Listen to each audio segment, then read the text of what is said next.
Do you know what I like the most about the biggest Polish marketplace Allegro? When I log in, I can just go to the shop and with one click order everything that I want, because it remembers my favorite payment method, it remembers my shipping address, and it remembers my favorite shipping provider. So it's just a one-click checkout that allows me to save a lot of time and is obviously quite destructive for my wallet. But this is exactly what we will be doing today in 15 minutes Sylius. Welcome back in 15 minutes Sylius. My name is Mateusz and today we'll be doing something really exciting.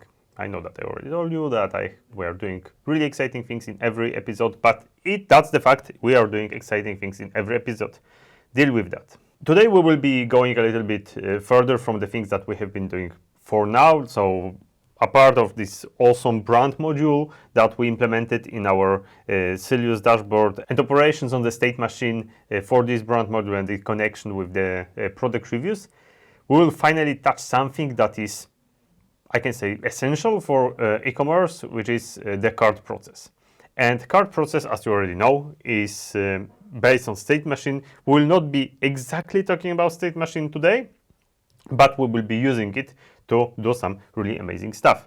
And this amazing stuff is, let's go into the shop panel and think about it. Let's say I'm logged in, and if I would like to buy this t-shirt, I can add it to the cart and then go to checkout and then fill in with my shipping address and maybe billing address and go to the shipping method and to the payment method and confirm the order that everything is good. It takes a lot of time. What if we just have another button here, not add to cart, but quick checkout, and with this one button I can have the order that is placed with my shipping method, with my payment method, with the default address, and I just don't have to bother about it. Let's start simple with adding the new button into the template. And as you already know, we're using the Twig Hooks. So this is the mechanism to inject simple Twig templates in the Shop UI. We already have something like this, as we remember, in config packages and _Sylius. So we have some Twig Hooks created there. We can use probably one of these Twig Hooks that we already have, like probably this one, Sylius Shop Product Show Content Info Summary. Let's take a look in the debug panel. Summary. Yeah, Sylius Shop Product Show Content Info Summary. So here somewhere we will have add to cart. Yes.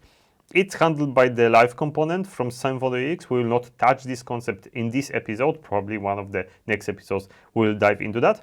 But we know that we have the hook that is called Sylius Shop Product Show Content Info Summary, and we have the add to cart with the priority 100. So we can do another template with the priority, let's say 95, to put it just below the add to cart button. And with this button we can hook into the actual logic of quick checkout, but let's start with adding the button and see how it looks like.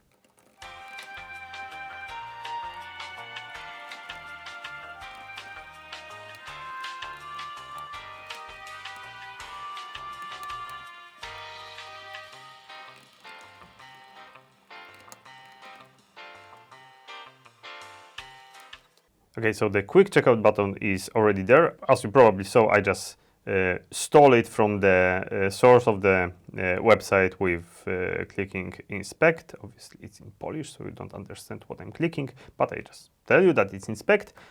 So we can just go into the Bootstrap documentation, know how to create the button, or you can just steal it from HTML.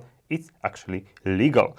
And right now this does not do anything. We can see that there is no even action in the form. Probably we should somewhere there also pass some data, because we will need to add something into the cart. As you probably know, in Sylius we have product that has multiple variants. Even when the product has one variant, it always has at least one variant. So maybe we have some information about variants there. Let's use the dump. And yeah, okay, so because we are in the Twig hook with this hookable metadata, so we can call the dump hookable metadata, and as far as I remember, it was a context. Yeah, so in the context we have some container, and we see that in this container we have the product and we have the variant. So we can easily use this variant that we have here to pass its ID or code.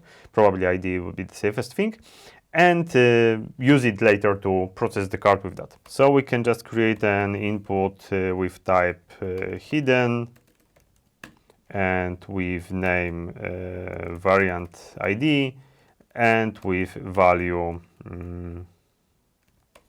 hookable metadata context variant ID. So let's take a look at the code, and where are you? And yeah, we have an input with some ID. Probably it works. So the next thing that we'll have to do, we'll have to implement the controller action that will take this information and process it somehow, and probably display some flash, return to this page and display flash that your order is placed. Let's do that.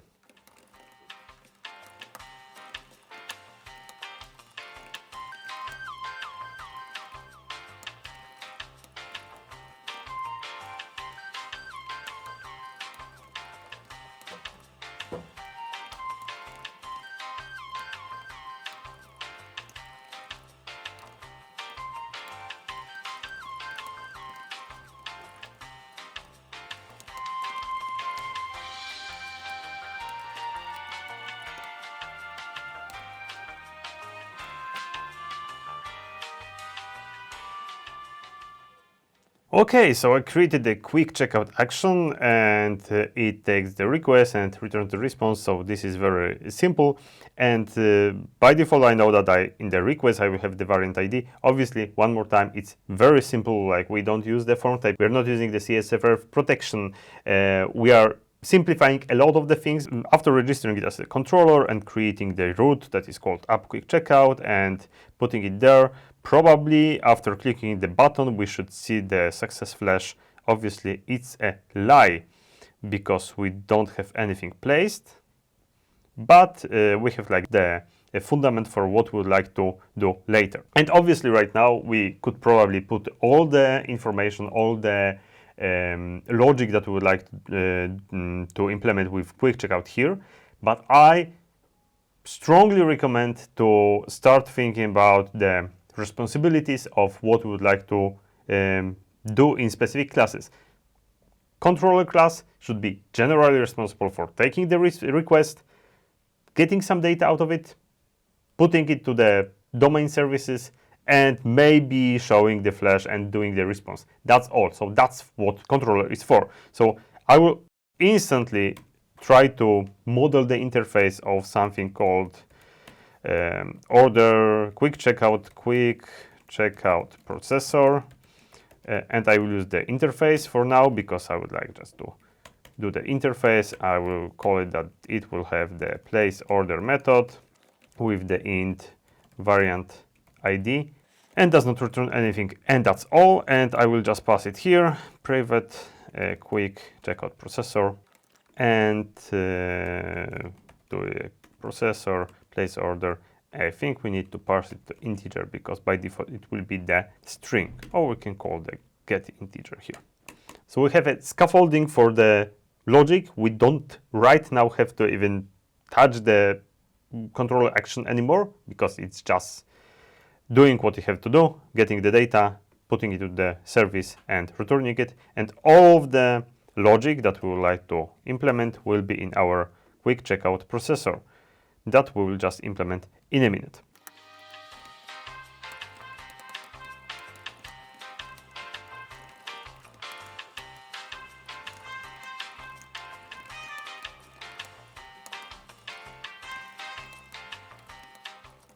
So the first things that we definitely need when doing the quick checkout, we need the product variant and we need the cart. How can we do that? With the product variant, we can just call the find on the product variant repository. It will take us the product variant by its ID. That's simple. More interesting thing about the cart, we could create it, but we also can use the cart context. Cart context is the set of interfaces, etc., services that are implemented to provide us with the proper cart. And if we take a look at the implementation, we see that we have something that is based on the session and the channel. There is something that is based on the token value, probably that's for API. But the lowest level of the cart context, if it does not find the actual, like the current cart for the logged in user, or for not logged in user, the current cart for the shop, it will just create a new one. So it's nice to use the abstraction. We don't have to think about where did this cart come from. Is it the current cart? Is it a new cart? Just use the cart context and don't bother about it.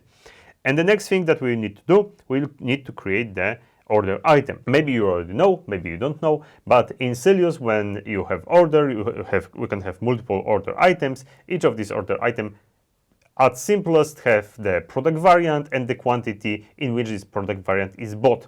So what we need to do, we need to create the order item, we need to add the product variant inside, and we need to set its quantity. And there is one really important thing.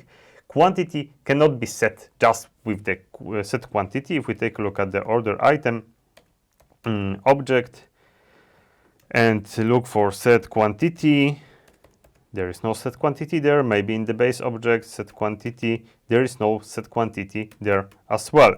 Why is that? Because there's another third level of the order structure. We have order items, and each order item has its own order item units. So if you buy 3 t-shirts, you will buy it inside one order item, but with 3 order item units. That's a good thing that we have the order item quantity modifier service, which is taking care of that. So if we put the order item there and the target quantity, it will lower or upper the quantity and create proper amount of order item units. So we don't have to bother about it.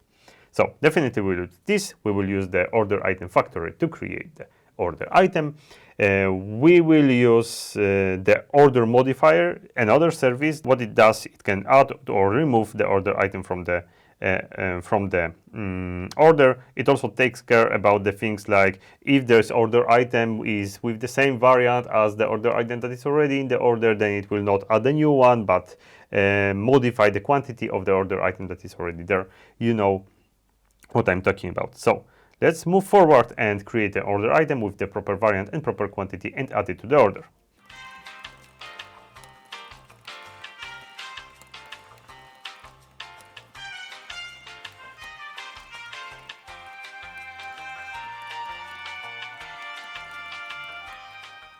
Okay, so I use the order item factory to create the order item. This is the generic factory interface from resource. I have used the order item quantity modifier that you already know to modify the quantity. For now, just put one there. Like we can modify it later. We are just doing really a proof of concept of the feature, not something that would be production ready. And I called the order modifier to add it to the order. I think that there are some things other things that needs to be set in the order to make it processable. We would need the currency code and local code, and obviously our current customer.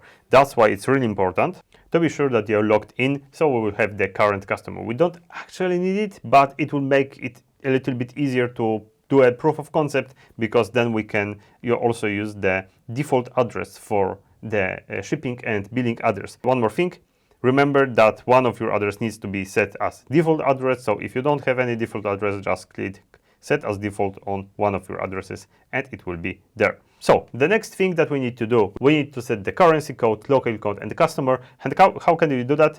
We can use 2 more contexts that we have in Sylius. One will be the customer context. Customer context will provide you with the currently logged in customer. It will not create a new one because it will not make sense. And we also have separated context for the currency code and local code and all of this stuff. But we also have something that is called shopper context. That consists of channel, currency, local, and the customer context. Actually, we don't need the separate customer context. We just need the shopper context. So it provides you about the current state of the shop. Maybe let's put it there. Call the cart and set a customer with this shopper context get customer. Call the cart set currency code with the shopper context get currency code, and call the cart set local code with this shopper context get local code. So we already assumed that we have the default address for the customer. So maybe let's extract it to the variable. Let's make it customer, this thing. Again, as usual, we are simplifying a lot of the stuff. This customer context is can, for example, throw the exception if we don't have the currently logged in customer, or return the null rather, but don't bother about it right now. Let's assume that we are logged in. And right now we can call the get default address from the customer and assume that there is a default address with address interface. Yeah. And when setting the default address as shipping and billing address for the order, we need to remember something that I forgot when I was preparing for this episode, that we cannot set it right like this way, because it will create a relation between the address from the address book and the address for the order, so we'll not be able to place another order with the same address, which is stupid. But we can make a clone, so we will just create a new object with the same data. The same from the billing address. Okay, already a lot of stuff that is happening there. Probably we can simplify it or extract it to some private methods or even separate services, but don't think about it. Almost last thing that we need to do, we need to take care about the state of the order. So as you remember, when we add something to the cart and process through the checkout, we will process through several states. We can take a look at order, checkout,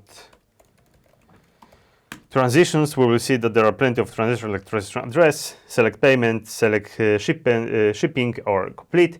We'll need to call our good old friend state machine and call it for the cart with the specific graph and with the specific transitions. Inside these transitions, some magic happens, but I will show it to you in a minute. Right now, just focus that we need to inject the state machine interface from our Sylius abstraction state machine and call the proper transitions.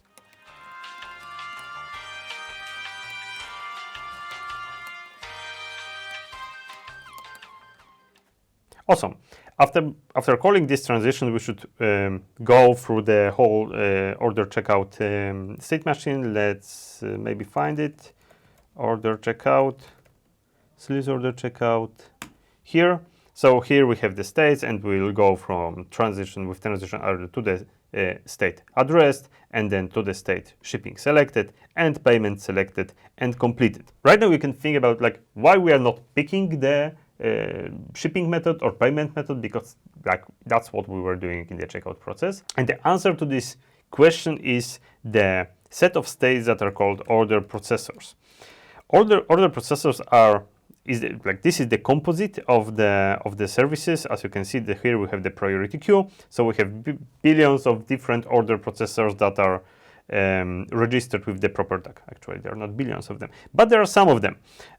We can take a look at it here. So here we have something like order payment processor, order promotion processor, taxes processor. So as you can expect, these services are responsible for keeping the order in the right state. And what is good for us in our case is that if we take a look, for example, at the order shipment processor, we can see that if it detects there are some shippable items inside, it will create the shipment and sets the default shipping method. So we can expect that there will be some shipping methods and set the default one. The same with the order payment processor. It will just take the last payment created if it does not exist and provide it there, so it will get the default payment method, again probably something that will be just first in the database, and set it in the payment. So we have everything covered already. We don't have to bother about it. Obviously, probably for this feature, it would be better if we have some kind of the payment and shipping, like favorite payment and shipping method selected in the account of the customer. That would be an amazing extension of what we are doing right now, and focus on the things that we have already provided. And the very last thing that we need to call here is to inject the entity manager, and with this entity manager we can call the persist to create a new card, and we can call the flash to place it in the database. And if I did everything correct, And after clicking the quick checkout, what we should expect, if we take a look at the admin panel, here we have some orders already placed. The last one is the order with number 22. So we expect some order with number 23. Sorry, mister, I don't need you there. Let's click it and check it out. Okay, so we have your order has been placed. Flash message, so no error. Great. Let's take a look at here. And we have a new order. A new order from John Doe with the specific t-shirt, with the specific totals, with the specific payment and shipping method. We can take a look at it in our customer panel. So this is the last order that we placed with the 23 number and with our default address for Vena Boyle, whoever it is. Thank you very much for this episode. That was one of my most favorite examples of customizations in Sylius. Really quick customization. As you can see, there's not a lot of the knowledge that you need to comprehend to understand what is going on there, but it gives you a really nice feature that you can show to the project manager and to the product owner and show that you are making some actual changes in the shop. If you find it useful, if you find that something like this would be much more harder to do on the platform that we are working on right now, maybe it's a good reason to try Sylius. If you think the episodes like this are valuable and you would like to see them more, as usually, click like and subscribe and do all the stuff that YouTube needs from you and for us, because we will have the feedback from you, we will be very happy about it, and we will be even more motivated to provide more videos like this for you. And thank you very much as always, and see you in next episode. Cheers.